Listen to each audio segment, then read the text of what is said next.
Assalamualaikum warahmatullahi wabarakatuh. Baik, sebelum kita memulai, kita mendoakan dan kita berdoa untuk kemudahan kita dalam mempelajari pelajaran kali ini.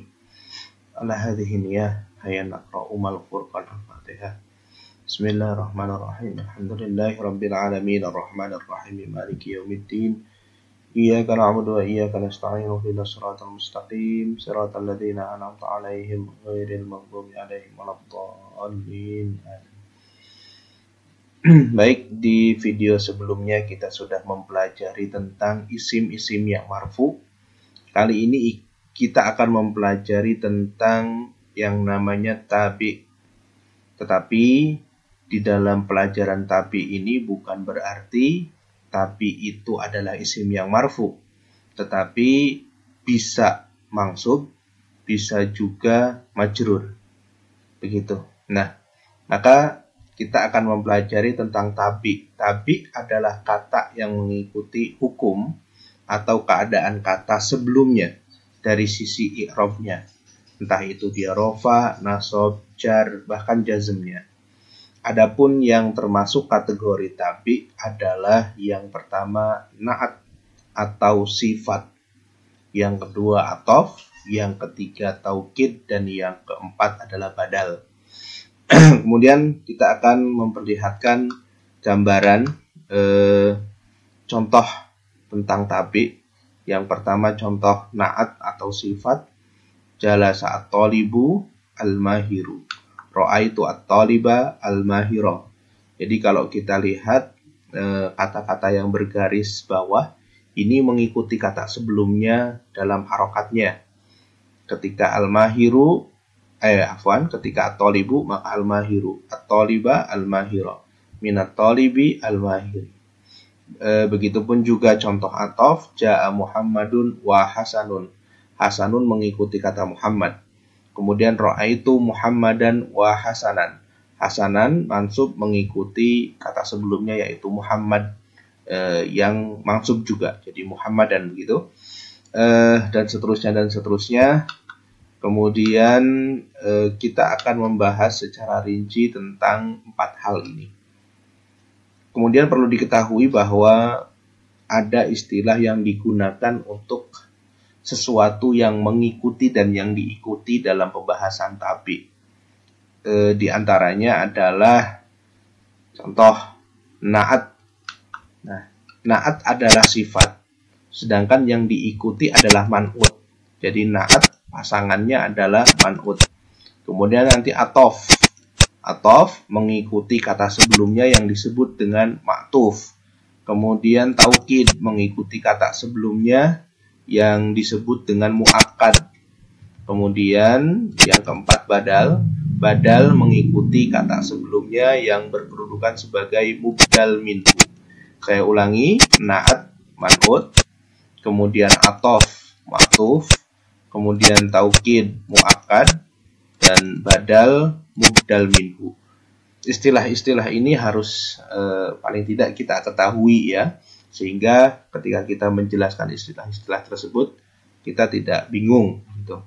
Nah, pada sebagian contoh nanti diberi tanda, ada yang bergaris bawah dan juga ada yang dicetak miring. Jika bergaris bawah berarti dia adalah yang mengikuti, sedangkan kalau dicetak miring adalah yang diikuti. Ini hanya ada di beberapa contoh ya tentunya.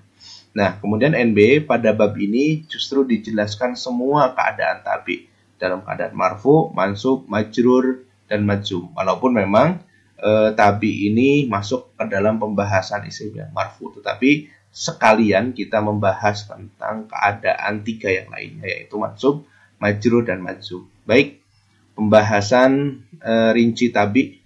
Yang pertama kita membahas tentang na'at atau sifat ya. Na'at atau sifat adalah lafadz yang menunjukkan sifat untuk isim sebelumnya. Nah, isim yang disifati itu disebut dengan man'ut atau mausuf bahasa lainnya. Contoh, ja'a imamun adilun. Nah, telah datang. Siapa yang telah datang? Imam. imamnya bagaimana sifatnya? Yaitu adil. Maka imam yang adil telah datang. Begitu.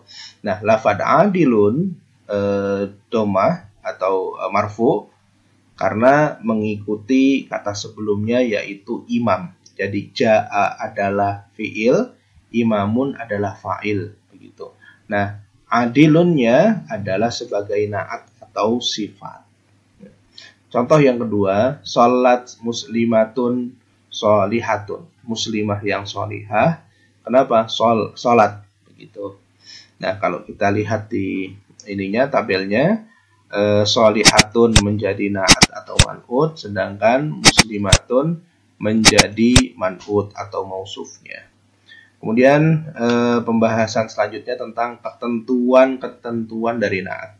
Yang pertama, na'at harus mengikuti man'ut dari sisinya. Sebelumnya perlu kita jelaskan yang namanya sifat itu kan apa ya? Sifat itu adalah ya sifat. Kalau kita lihat di sini, imam dengan adil itu sifatnya mana? Apakah imam atau adil? Nah, adil. Ya, adil ini adalah sifat. Maka kalau yang namanya sifat itu kayak bagus, cantik, besar, kecil, panjang, lebar, adil, dan lain sebagainya. Itu yang masuk kategori sifat ya. Baik, kita lanjutkan ketentuannya. Na'at harus mengikuti man'ut dari sisi i'rabnya. Apakah rofa, nasab, atau jar ya. Contoh, huwa imamun adilun. Dia adalah imam yang adil. Imamun adilun. Adilunnya sebagai na'at. Kemudian adil mengikuti man'ut, yaitu kata sebelumnya, yaitu lafadz imamun.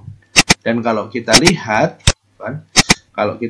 di sini, lafadz adilun marfu karena mengikuti kata sebelumnya, yang memang juga marfu. Contoh yang kedua, ra'aitu imaman adilan. Ini lafadz adilan mengikuti lafadz sebelumnya, kemudian min imamin adilin, gitu. Kemudian ketentuan yang kedua, na'at harus mengikuti man'ut dari sisi ta'yinnya atau penjelasannya. Yang dimaksud adalah nakiroh atau ma'rifahnya. Artinya dia beralif lam atau tidak, begitu. Jadi kalau kita lihat di sini, roja'a talibun, siswa pulang. Siswa yang bagaimana? Siswa yang mahir. Talibun mahirun roja'a, gitu. Jadi siswa yang mahir itu pulang. Nah, kalau kita lihat lafadz mahirun, pintar, ini mengikuti lafadz sebelumnya, yaitu lafadz talibun. Dan kita lihat di situ lafadz talibun adalah nakiroh, tidak beralif lam. Maka mahirunnya pun tidak beralif lam. Sedangkan contoh yang kedua, roja'a at-talibu al-mahiru. Lafadz al-mahiru mengikuti kata sebelumnya, yaitu lafadz at-talibu, dia marfu dan dia beralif lam. Begitu. Roja'a fi'il, at-talibu al-mahiru fa'il. Nah, begitu. Kemudian yang ketiga, na'at harus mengikuti dari sisinya. Na'at harus mengikuti man'ut dari sisi adatnya atau jumlahnya, yaitu mufradnya, tasniyahnya, atau jamaknya. Contoh, roja'a talibun mahirun. Lafadz mahirun mengikuti kata sebelumnya, yaitu lafadz talibun yang memang mufrad ya. Jumlahnya hanya satu. Sedangkan roja'a talibani mahironi, lafadz mahironi sebagai sifat ini mengikuti kata sebelumnya, yaitu lafadz talibani yang memang dia bentuknya adalah tasniyah atau musanna atau menunjukkan makna dua. Kemudian yang ketiga, roja'a tullabun mahiruna. Lafadz mahirun ini adalah jamak ya, begitu. Dia berkedudukan marfu karena memang mengikuti lafadz tullabun yang juga marfu karena memang dia statusnya sebagai fa'il. Roja'a fi'il, tullabun adalah fa'il. Gitu. Selanjutnya 4, na'at harus mengikuti man'ut dari sisi nau'nya atau jenisnya. Maksudnya mudzakkar dan muannasnya. Contoh, roja'a talibun mahirun. Talib yang mahir itu pulang, begitu. Lafad mahirun mengikuti lafad talibun karena memang dia muzakkar, maka mahirunnya pun muzakkar. Sedangkan contoh sampingnya roja'at talibatun mahiratun, lafad mahiratun ini adalah muannas karena memang mengikuti kata sebelumnya yang memang bentuknya adalah muannas. Gitu. Kemudian yang kelima, apabila man'utnya berupa isim jamak yang tidak berakal, maka naatnya boleh berupa mu'annas atau jamak mu'annas. Jadi boleh berupa mu'annas atau jamak mu'annas. Maksudnya mufrad. Maksudnya adalah mufrad mu'annas atau jamak mu'annas. Nah, kalau kita lihat di sini, infajarat al-jibal, gunung meletus. Gunung yang apa? Gunung yang tinggi. Nah, kebetulan al-jibal kita tahu ya, lafad al-jibal itu adalah jamak dari kata jabalun. Jadi jibal ini adalah jamak taksir, maka dia jamak. Makanya menggunakan lafad infajarat, meletus. Meletus gunung. Gunung yang apa? Gunung yang tinggi. Nah, karena memang lafad jibal gunung ini tidak berakal, maka naatnya atau sifatnya ini, tingginya ini boleh menggunakan mufrad. Nah, ini mufrad muannas al-aliyah atau jamak muannas atau jamak al-aliyat begitu. Jadi boleh al-aliyah, boleh al-aliyat begitu. Kemudian poin ke-6, ketentuan dari sifat adalah sifat juga bisa berasal dari jumlah ismiyah dan jumlah fi'liyah. Contoh, hadza amalun yufidu, ini adalah pekerjaan yufidu yang bermanfaat. Begitu. Amal ini man'ut, yufidu adalah naat. Dan kita tahu bahwa yufidu ini adalah berbentuk dari jumlah fi'liyah atau fi'il fa'il. Mana fi'ilnya? Yufidu. Mana fa'ilnya? Domir mustatir. Dan itu sudah kita pelajari di materi sebelumnya. Contoh yang kedua, madha yaumun, telah berlalu hari. Yang bagaimana? Harruhu syadidun, yang panasnya sangat. Begitu. Madha adalah fi'il, ya. Yaumun adalah fa'il. Nah, kemudian harruhu syadidun, yaumun ini adalah fa'il. Kemudian harruhu syadidun ini menjadi sifat yang panasnya sangat. Dia mensifati lafadz yaumun, begitu. Nah, maka harruhu syadidun adalah naat, yaumun adalah man'ut.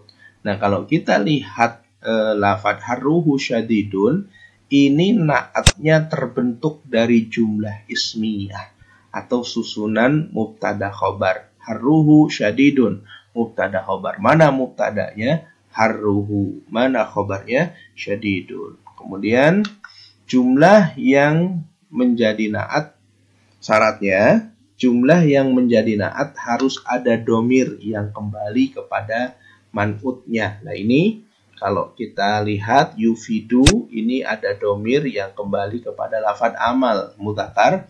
Kemudian juga harruhu, harruhu panasnya. Panasnya apa? Panasnya hari. Jadi harus ada domir, dan domir tersebut kembali kepada man'utnya. Harruhu, hu-nya ini adalah kembali kepada lafadz yaumun. Kemudian jumlah ismiyah atau jumlah fi'liyah di atas disebut naat jika man'utnya adalah nakirah. Nakirah itu tidak beralif lam. Maka kalau kita lihat di sini, lafadz amalnya tidak beralif lam. Lafadz yaumun ini juga tidak beralif lam.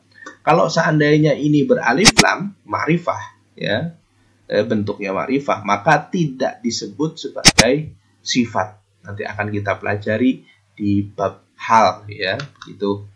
Nah, jika man'utnya, ada sekilas kita jelaskan, jika man'utnya adalah isim ma'rifah beralif lam, maka jumlah ismiyah atau fi'liyah tidak disebut sebagai naat, tetapi sebagai hal. Nah, ini kita contohkan perbandingannya.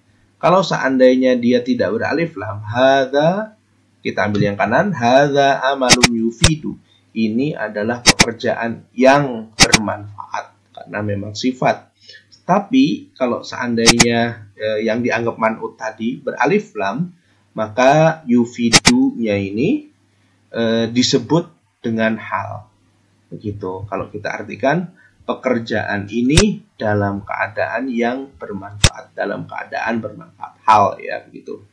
Maka itu perbedaannya. Jadi jika memang naat harus nakiroh, sedangkan disebut sebagai hal, yufidunya ini disebut hal. Jika seandainya ininya kata sebelumnya adalah ma'rifah atau beralif lam.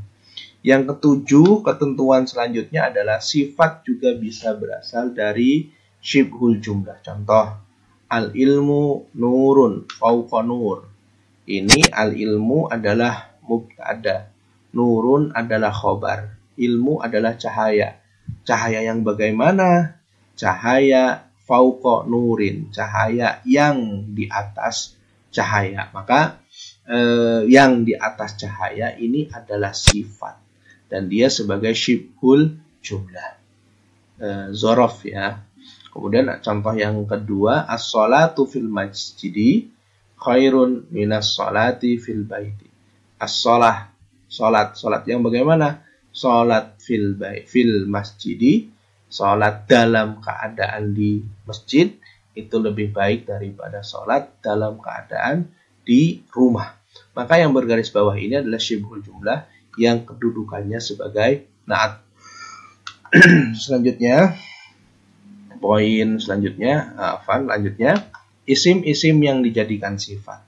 Isim-isim berikut dapat dijadikan sifat, diantaranya adalah isim fa'il. Isim fa'il itu adalah isim yang terbentuk dari fi'il, ya, kemudian bisa membentuk isim fa'il. Contoh, nasoro yang suruh, nasrun, fahuwa nasirun. Nah, ini pelaku isim fa'il. Nah, isim fa'il. Maka beda antara fa'il dengan isim fa'il. Kalau fa'il adalah pelaku, kalau isim fa'il adalah terbentuk dari fi'il ya begitu. Maka kalau kita lihat sini contoh hadza rajulun nasirun. Ini adalah seorang lelaki yang penolong. Nah, nasirun ini adalah sifat. Rajulun yang nasir. Rajulun yang menolong gitu. Kemudian yang kedua yang bisa dijadikan sifat adalah isim maf'ul. Contoh hadza talibun mansurun. Ini adalah talib yang ditolong, mansur, isim maf'ul. Ini menjadi sifat. Kemudian yang ketiga sifah musyabahah. Apa itu sifah musyabahah? Sifah musyabahah adalah isim mustaq yang terbentuk dari masdarnya, yang terbentuk dari masdarnya fi'il sulasi, sulasi lazim ya, dari masdarnya fi'il sulasi lazim. Apa lazim? Yang tidak butuh objek ya, untuk menunjukkan suatu sifat. Di antara wazannya ini ada beberapa contohnya. Yang pertama fa'ilun. Nah, ini kemudian contohnya farihun. Nah, senang. Huwa talibun farihun. Dia adalah siswa yang gembira. Begitu. Kemudian wazan yang kedua af'alu. Contohnya abyadu, putih. Hadza baitun abyadu. Ini adalah rumah yang putih. Maksudnya rumah putih ya, rumah yang putih. Maka putih itu adalah mensifati rumah. Terus contoh ketiga fa'lan, atsyan, haus. Hadza rajulun atsyanu. Ini adalah pemuda yang haus begitu. Kemudian hasan, huwa rajulun hasanun. Dia adalah rajul yang hasan. Maka hasan mensifati rajul. Kemudian karim, huwa rajulun karimun, ya, mulia. Kemudian hadza ma'un adzbun. Ini adalah air yang segar, air yang jernih, air yang nikmat dan lain sebagainya. Kemudian hulwun, hadza ma'un hulwun. Ini adalah air yang manis, air yang jernih mungkin begitu. Kemudian syuja'un, berani. Huwa rajulun syuja'un. Kemudian jaban, huwa rajulun jabanun dan sebagainya. NB untuk wazan muzakkar yang af'al, wazan muannasnya adalah fa'la. Contoh af'alu ahmaru. Wazan muannasnya adalah fa'la'u hamra'u. Jadi ahmaru adalah merah tapi digunakan untuk mudzakkar. Sedangkan jika digunakan untuk muannas maka hamra'u. Kemudian abyadu putih, kalau wazan muannasnya adalah baydo. Untuk muannasnya ya baydo putih begitu. Banyak azraku zarqa, aswadu sauda begitu. Kemudian untuk wazan muzakkar yang fa'lan, wazan muannasnya adalah fa'la. Contoh atsyan, haus. Untuk muannasnya adalah atsya begitu. Kemudian masih ada wazan yang lainnya. 4 yang bisa digunakan untuk isim sifat, untuk yang bisa digunakan untuk sifat adalah isim tafdil, yaitu isim yang mengutamakan. Khalid tilmidun. Khalid adalah seorang tilmid yang ahsanu min Zaidin, yang lebih baik daripada Zaid. Kemudian nomor 5, sighah mubalaghah. Sighah mubalaghah adalah isim mustaq. Apa itu isim mustaq? Isim mustaq itu isim bentukan. Gitu, ada isim jamid, ada isim mustaq. Kalau isim mustaq itu adalah isim yang terbentuk dari fi'il ya begitu. Sedangkan kalau isim jamid ya terbentuk oleh dirinya sendiri gitu. Adalah isim mustaq yang bentuknya diambil dari fi'il sulasi atau rubai, fi'il yang 3 huruf ataupun 4 huruf dan mengandung makna banyak atau sangat. Nah, sighah mubalaghah ini banyak contohnya ini. Wazan ini diantaranya adalah fa'ul, ghafur, ghafir, ghafur. Contohnya wazan yang selanjutnya fa'il, sami, alim. Nah, maka Allah sami'un, Allahu alimun. Kemudian fa'alun, allamun, ghaffarun, mif'alun, mikhwafun, miqdamun, fa'ilun, malikun, fatinun. Maka ada maliki yaumiddin, ada malikin nas begitu. Ada malikun, ada malikun begitu. Nah, kemudian fa'ilun siddiqun, mif'ilun miskinun, qudusun siqirun, mis'arun, wailul likulli humazatin lumazatun, kubar, faruq. Ini sighah mubalaghah adalah yang mengandung makna banyak atau sangat. Contoh, kalau kita katakan alim, artinya yang mengetahui. Tapi kalau seandainya sighah diubah ke sighah mubalaghah, allamun seperti yang ini, fa'alun wazannya, maka yang banyak mengetahui. Terus contoh yang kedua, ghafirun, yang mengampuni. Kemudian di sighah mubalaghahnya adalah ghafur, yang maha pengampun. Shadiq, yang benar. Tapi kalau siddiq berarti yang banyak benarnya begitu. Kemudian contoh yang menjadi sifat, Allahu Rabbun Ghafurun. Nah, maka ini contohnya. Jadi sighah mubalaghah itu bisa dijadikan sifat. Ini buktinya, Allahu Rabbun Ghafur. Allah adalah Tuhan yang Ghafur. Kemudian wailun, celaka, likulli humazatin. Wailul likulli humazah. Wailul likulli humazatin lumazah begitu. Maka lumazah ini menjadi sifat daripada humazah begitu. Kemudian masih ada wazan yang lainnya. Kemudian yang bisa menjadi sifat juga adalah isim isyarah. Marartu bi rajulin hadza. Saya berpapasan dengan pemuda atau dengan lelaki ini, dengan lelaki yang ini. Nah, begitu. Maka yang ini sifat begitu. Kemudian yang 7, isim mausul juga bisa digunakan, bisa dibuat bisa menjadi bentuk sifat ya. Contoh, marartu bi rajulin alladzi qama. Saya berpapasan dengan lelaki alladzi qama, yang berdiri.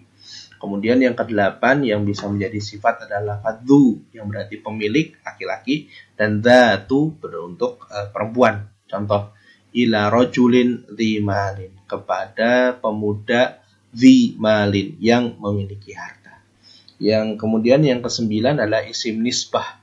Nisbah itu nanti kita sudah belajar, belum? Kita akan belajar nanti di ya nasab. Jadi ada tambahan begitu. Ya, jadi contohnya Islam menjadi Islamiyu, begitu. Din, ad-diniyu, begitu. Al-Arab, al-Arabiyah, begitu.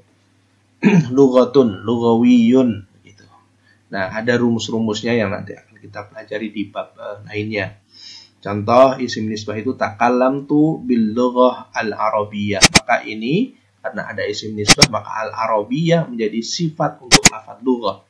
Kemudian ta'allamtu ad-din al-islamiyah. Saya belajar agama Islam. Jadi materi agama Islam ad-din al-islamiyah. Al-islamiyah ini menjadi sifat untuk lafaz din gitu. Kemudian yang bisa menjadi sifat juga adalah lafaz yang menunjukkan makna kesempurnaan. Contohnya ayu atau kullu. Contoh, aliyun rojulun. Ali adalah seorang lelaki, kullu rojuli, yang sempurna kepriaannya gitu. Atau aliyun rojulun, ayu rojulin. Ali adalah pria yang sempurna kepriaannya gitu. Selanjutnya bisa juga sifat itu masuk ke bilangan. Contoh, hadhihi arkanun salasatun. Ini adalah rukun-rukun yang tiga begitu. Atau contoh bilangan lain, minas sholawatil khomas, dari sholat yang 5 begitu. Maka lafaz yang bergaris bawah ini menjadi sifat untuk kata sebelumnya. 12, lafaz yang menunjukkan tasbih atau perumpamaan. Contoh, ro'aitu rojulan asadan. Saya berjalan dengan pemuda yang yang singa. Nah, artinya ini tasbih dimisalkan. Jadi saya melihat lelaki yang seperti singa. 13, lafaz makna kiroh yang menunjukkan kesamaan. Contoh, akramtu rojulun ma. Saya memuliakan lelaki yang apapun. Nah, memuliakan lelaki yang tidak terikat dengan sifat apapun gitu ya. Kemudian tambahan, ini ada pengecualian untuk sifat dengan 5 wazan berikut. Contoh, faul yang bermakna fa'il, berarti sobur yang bersabar, syakur yang bersyukur, atau fa'il yang bermakna maf'ul. Contoh, jarih yang terluka, qatil yang terbunuh, maktul yang terbunuh ya. Terus kemudian wazan yang ketiga mif'alun, contoh mihdar, miqsal. Kemudian wazan mif'il, contohnya miskin. Kemudian mif'alun atau mid'asun atau mihdarun. Nah, kelima wazan di atas dapat digunakan untuk mensifati mudzakkar dan muannas. Jadi bisa untuk mudzakkar dan muannas. Contoh, rojulun syakurun atau imro'atun syakurun. Jadi tidak imro'atun syakuratun, tapi imro'atun syakurun. Rojulun miskinun, rojul yang miskin. Kemudian kalau muannas imro'atun miskinun, jadi tetap miskin, menggunakan lafaz miskin, bukan miskinatun. 2, masdar yang dijadikan sifat tetap satu bentuk yang dapat digunakan untuk mensifati mufrad, musanna, jama', entah itu mudzakkar dan muannas. Contoh, rojulun adlun, rojulani adlun, rijalun adrun. Nah, ini masdar yang dijadikan sifat. Lafaz adlun adalah masdar yang mana dia ini dijadikan sebagai sifat. Maka tadi tetap satu bentuk yang dapat digunakan untuk mensifati mufrad, musanna, jama' mudzakkar dan jama' muannas. Maka ini adl mensifati mufrad, adl mensifati musanna, adl mensifati jama' begitu. Atau juga adl mensifati muannas yang mufrad, adl mensifati musanna yang musanna yang taknis, musanna yang perempuan ya. Kemudian nisaun adlun, nisa yang adil. Maka adil juga mensifati lafaz nisa yang ada jamak dan taknis, jamak dan muannas begitu.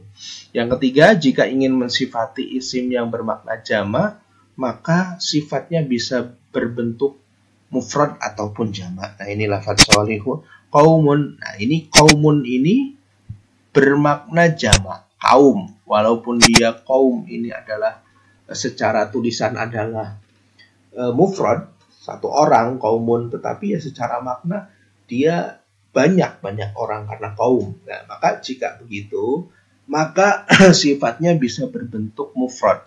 Ini sholihun, qaumun sholihun, kaum yang soleh. Atau jamak, qaumun sholihuna gitu. Kemudian pembagian naat akan kita lanjutkan di bab selanjutnya setelah di video ini. Syukran. Assalamualaikum warahmatullahi wabarakatuh.